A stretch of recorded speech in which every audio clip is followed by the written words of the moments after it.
we're looking at the card set Signposts. Signposts is for exploring everyday spirituality. With no basis in any specific theology, it can be used for anyone, anywhere. This card set can allow you to find meaning and significance in everyday life, and reflect or think about direction and opportunity.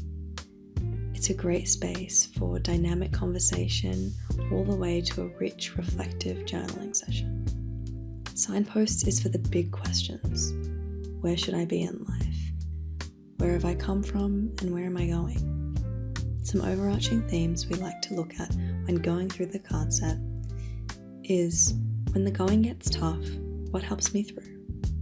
Another one is, what will I hold on to and what will I let go? A nice specific question to ask when looking through the cards and scanning is to find one that speaks to you and resonates. Maybe you ask the question, when is a time I felt fulfilled, happy, and stable?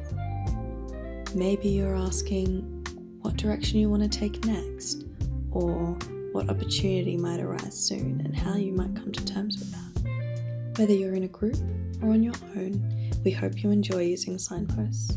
And as always, reach out if you've got any questions on how to use them differently or in a new way. The online digital toolkit is an amazing resource for different questions, methods, and framework for using signposts.